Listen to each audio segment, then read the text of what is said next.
ہاتھ میں رکھتا ہے کہ سارا ثواب علی بن عیسیٰ کیسے لے جائے، میں بھی تو نبی پاک کا غلام ہوں، میں تمہارا قرضہ میں ادا کرتا ہوں۔ اچھا، اب ایک اور عجیب سینیریو یہ بن گیا کہ جس نے کیس کیا تھا، جس نے دعویٰ کیا تھا، وہ بھی یہ سارا منظر دیکھ رہا تھا۔ کہتا ہے جج صاحب ذرا رکیے، میں بھی اپنے آقا کا امتی ہوں، اور ایک کام کیجئے، قلم کاغذ منگوائیے، اس عاشق رسول کا قرضہ ہی میں معاف کر دیتا ہوں۔ اچھا، اب عاشق رسول نے وہ واپس 3000 دینار جو جج صاحب نے دیے تھے وہ واپس جج صاحب کو دیے کہ حضور یہ پیسے آپ ہی رکھ لیں، قرضہ ہی معاف ہو گیا، اب آپ کے پیسے کا میں نے کیا کرنا ہے؟ جج صاحب کہتے ہیں جو پیسے نبی پاک کے نام پر نکالے ہیں اب مجھے واپس نہیں چاہیے، یہ بھی تم اپنے ساتھ لے جاؤ۔ اللہ اکبر! میرے میٹھے اسلامی بھائیوں، وہ عاشق رسول ایک رات پہلے 3000 دینار کا مقروض ہے، اب 12000 دینار لے کر گھر کو واپس جا رہا ہے۔ اس ایک واقعے کے اندر جو ہم سب کے لیے درس ہے، جو ہم سب کے لیے پیغام ہے، شاعر لکھتے ہیں نا، دکھوں نے تم کو جو گھیرا ہو تو درود پڑھو، دکھوں نے تم کو جو گھیرا ہو تو درود پڑھو، جو حاضری کی تمنا ہو تو درود پڑھو۔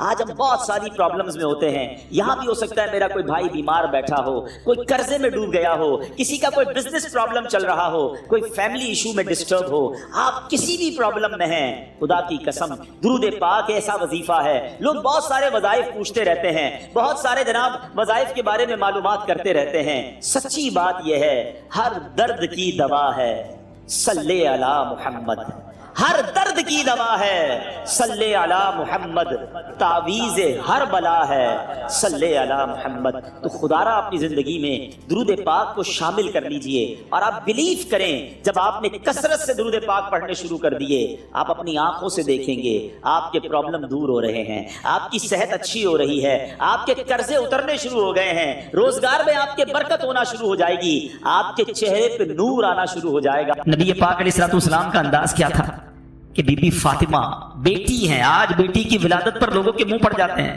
طبیعت خراب ہو جاتی ہے، بیٹی کو بوجھ سمجھتے ہیں کہ یا اللہ یہ ہو گئی اب پتہ نہیں کیا ہوگا۔ ارے اللہ کے بندوں، ابھی تو پیدا ہوئی ہے، ابھی سے شادی کی فکر؟ جس رب نے بیٹی دی ہے وہی انتظام کرے گا نا، وہ خالق ہے، وہ مالک ہے، وہ رازق ہے۔ نبی پاک علیہ الصلوۃ والسلام فرماتے ہیں جس کا مضمون ہے کہ جس کی 3 بیٹیاں ہوں اور اس کی اچھی پرورش کرے اور ان کو اچھی طریقے سے پال پوس کر بڑا کر کے ان کا رشتہ کر دے، اللہ کریم ان 3 بچیوں کے بدلے اس کے والدین کو جنت عطا فرمائے گا، جنت واجب ہو جائے گی۔ صحابی رسول نے عرض کی حضور اگر کسی کی 2 بیٹیاں ہوں؟ اللہ کے حبیب فرماتے 2 بیٹیاں ہوں تب بھی جنت واجب ہو جائے گی۔ جب پہلی بار میں یہ حدیث پڑھ رہا تھا نا، میں سوچنے لگا میری تو 1 بیٹی ہے۔ صحابہ بھی کمال کے تھے، یقین کرو ہمارے کام آسان کر دیے۔ اسی حدیث کا اگلا جزتا صحابی رسول پوچھتے ہیں حضور اگر 1 بیٹی ہو تو؟ اللہ کے حبیب فرماتے 1 بیٹی ہو تب بھی جنت واجب ہو جاتی ہے۔ ارے بیٹی تو جنت میں لے جانے والی ہے، اور تمہیں بیٹی ہو گئی تو پریشانی ہو گئی، موڈ آف ہو گیا، میاں بیوی میں لڑائی جھگڑے۔ ارے عورت کے ہاتھ میں ہے کیا بیٹی پیدا کرنا؟